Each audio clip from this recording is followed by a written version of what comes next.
Hey kids, this is Ivan. How you doing? Well, last night we got to play Circle of Hands. It was kind of last minute. Not really last minute, but in the middle of my day, probably about noonish, maybe 1 o'clock, I'm not really sure, I get this message from Anthony, hey, I might be available to play tonight at your 10 o'clock. And so we decided, okay, we're going to give this a shot. And I had been up since about, I guess, 5 o'clock that morning. So I said, okay, I think I can run this. And I had a chance to look over my notes of the venture preparation and finally got a chance to look over the rules of Circle of Hands again. I was a little bit nervous going into it because I just hadn't looked at that venture preparation in a while because we had a bit of a delay because we had some schedule conflicts. And I hadn't looked at the rules for a while. I've been reading other stuff. So fortunately the rules aren't that complex in this game. And a lot of the venture preparation, I had done in the past. I had a couple loose ends to tie up. But once I looked at everything, I said, oh, okay, this works. And so I actually had to record the last part of my venture preparation video, which is supposed to be done before we actually play, earlier. So I had a lot of stuff to get ready. That was okay. Once we actually sat down to play, it was a lot of fun. I got over my nervousness, if you will. And I wasn't nervous about the play style. I actually like the way that this game gets played. It was just a little bit more like, do I remember all these rules? I even told the guys, hey, you have to help me out with the rules. And I think we did okay with that. We did not engage the system an awful lot. There wasn't an awful lot of times that it was really appropriate to engage the system. Looking back at the session itself, I think there was a couple times I wish I had them roll dice, and I just wasn't quite sure what I would have done.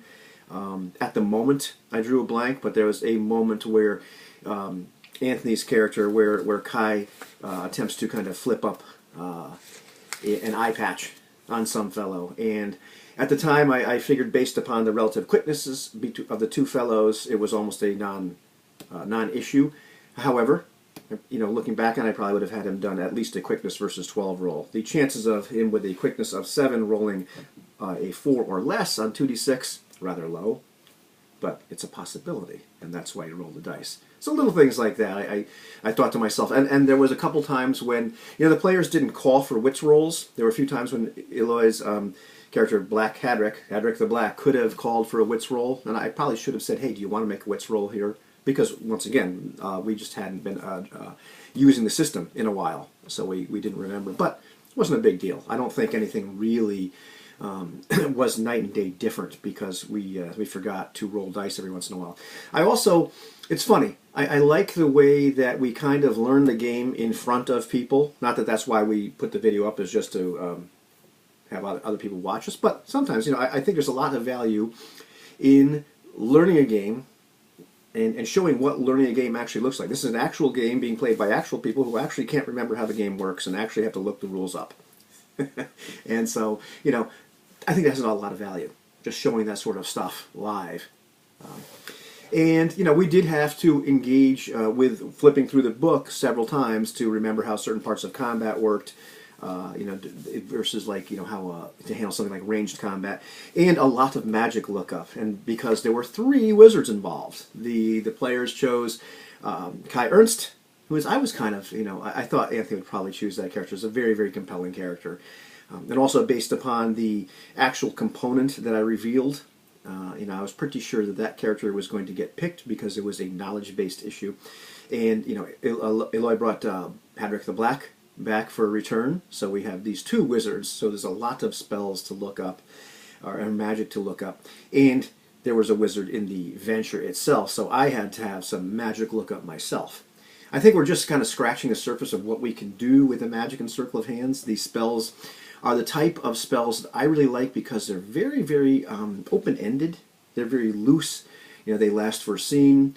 There's not a heck of a lot of description with them. There's, the first time I read them, I smiled because I'm looking at spells that remind me an awful lot of what spells used to look like in, like, say, the first iteration of, or 2 of Dungeons and Dragons, whatever those happen to be. I'm talking way before first edition, where you just look at this and you're like, well, I guess it does this thing. How do we determine what this thing is? Well, you make it up, and there's room for flexibility. And combining the spells, Ron goes into some detail about how certain spells could be combined. He said, "Go ahead, figure out all this sort of stuff." And so Anthony came up with a really brilliant combination of spells. And I think there's one spot where he's trying to do something that really none of the spells actually do. So we ended up combining about 3 of them. We talked about, well, how could this actually work? Once again, we just completely stepped out of character, looked at the rules, figured out what we could possibly do with this, and to get the effect that he wanted. And I believe that's in the spirit of this game. Maybe I'm wrong, but it certainly worked for me. So that was a lot of fun. And he did something that I never would have thought he would have done, which is part of why he played this game and part of what I really liked about it. The adventure itself had 3 components. And that is something that is going to be in more detail in my ridiculously long Venture Prep video. I think it's something like 31 minutes long. It's uploaded to YouTube, but at the time of this recording is still unlisted because we're going to put up all our reflections first. After that's all done, Anthony's got his up, and I think Eloy's going to do his tonight. Then I release that, and then I will release a "What Were You Thinking?" video afterwards. But there were 3 components to the venture, and so there was a lot of stuff in this small village that was going on that it was possible for them to observe and interact with. And one of the things I didn't mention in the Venture Prep video, I mentioned at the tail end when we had a little bit of chance to talk before Anthony had to run, was the idea that the component, the knowledge component that was in that venture, I wrestled with, what do I make it? First of all, Iron Age, what kind of knowledge do you really come up with? That's not going to be something that really violates and changes the entire setting.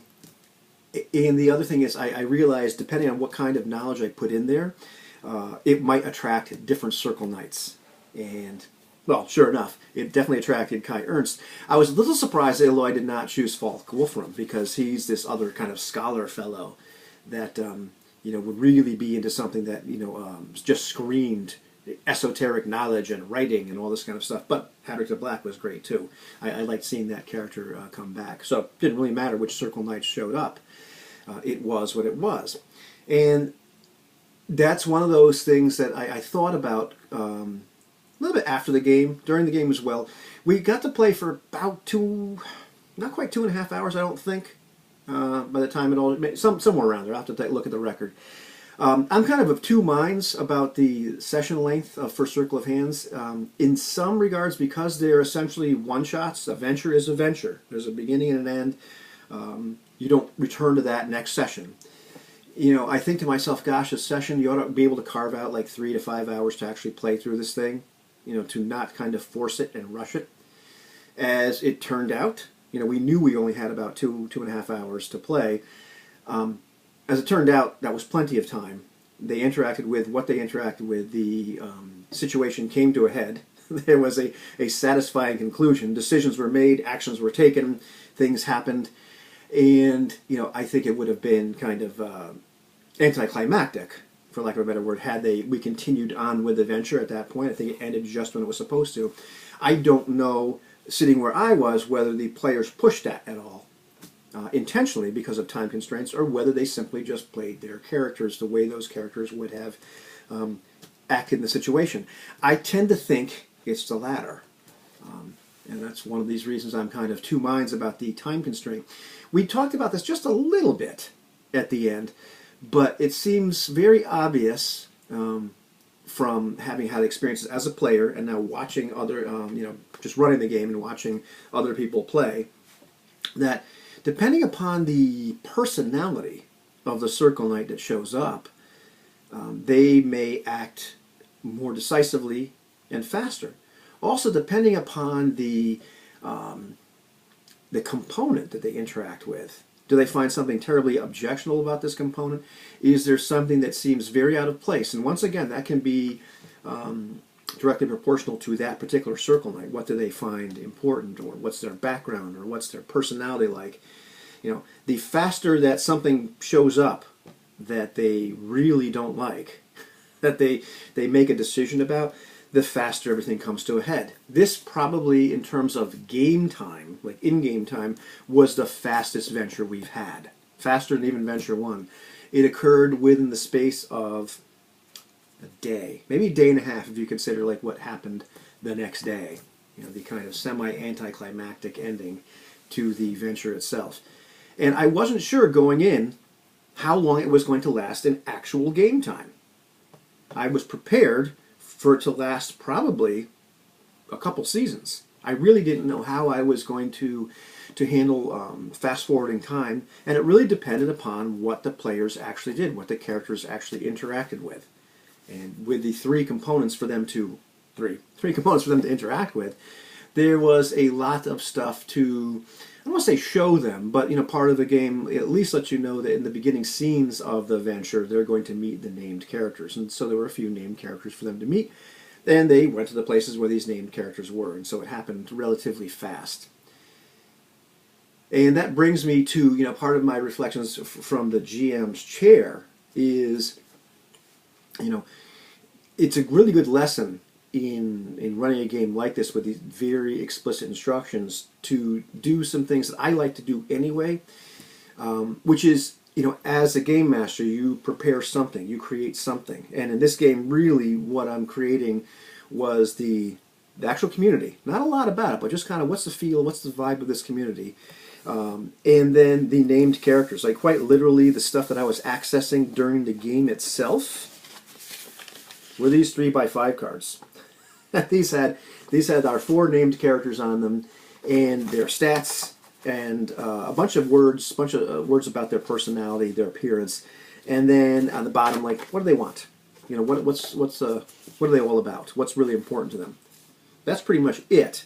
In terms of what I was accessing, except maybe a little bit of stuff on my tablet in terms of my adventure preparation, like what does this place look like when you show up there. That was about it. After that, the things that happened were based upon what the player characters actually did, where they actually went, who they actually interacted with, and then based upon the motivations of these particular non-player characters, what did they want, and how did they interact with each other. There were definitely timelines in place to a certain extent of what would happen over time with certain non-player characters, certain elements, and that becomes more obvious in my preparation video because there are certain elements in the components which do have timelines of after a fashion associated with them. So I gave that a little bit of thought. None of that came to happen because the adventure itself came to a conclusion in a day's time. Had they stayed there for weeks and months, other things would have happened. But as a game master, the point I'm trying to get to is it's a good lesson or a good reminder of kind of letting go of all these expectations as a game master. I have all these components here. They have to interact with all of them, right? I have to show them all these things, right? These things that are, going to happen because they're timeline, well, these things have to happen. Somehow I just have to force these. No, you don't. And there was a slight moment of disappointment that they didn't see certain things, that they didn't interact with certain things, but it was only slight. It was only momentary. It was only transient. I've lived with these characters in my head for a while, thinking about the venture from time to time, or thinking about the characters, because most of the prep was done in my head during my times doing other stuff, and I'm just wondering about this character. I haven't quite had them gel in my head, because that's most of the preparations. Who are these people? What do they want?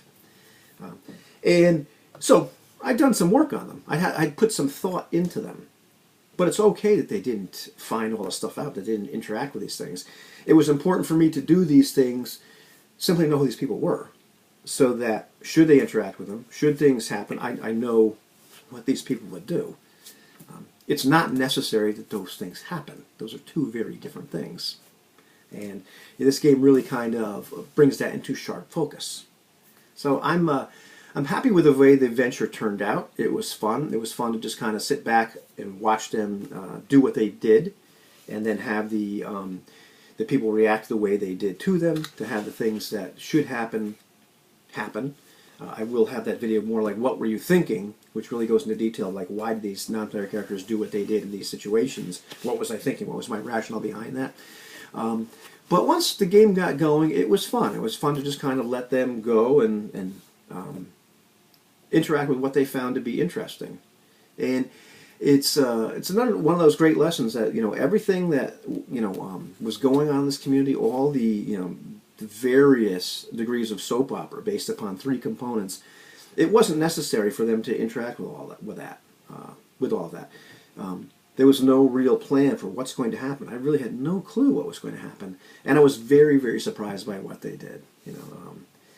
Kai Ernst definitely did some very interesting things, going out and wanting to talk to the deceased member or leader of the community, things I just never would have thought of. The actions they took, were the actions they took, and they did some decisive things. And so that's really kind of an interesting look at, you can't even plan the length of the venture in terms of how much time does it take in game time. I know we've had discussions of, should it be really fast? Should it occur over a season? It really depends on what happens. And we all sit at the table and we find out. And so, I enjoy doing it. I'm really looking forward to preparing another venture and rolling the dice again, but we have to do all our reflections first, and I have to put up that other video. But I'm looking forward to running another one. And I can really also see, here's my alarm telling me it's time to quit this and go to work. I can really also see that this game definitely comes into its own the more you play it, the more ventures that you actually play, the more that you actually see what these characters are like, the kind of decisions they make, who they are. It's less about the actual ventures themselves, and we have to, it's not scripted, it's not engineered, it's not a thing that's supposed to happen there, it's not even that particular venture. It seems to be more about, over time, what do these Circle Knights do? How do they interact with things that are happening in the Crescent Lands? So those are my impressions. I'm tired. I didn't get enough sleep, but it was an enjoyable session. I'm looking forward to seeing what the other fellows said. The end.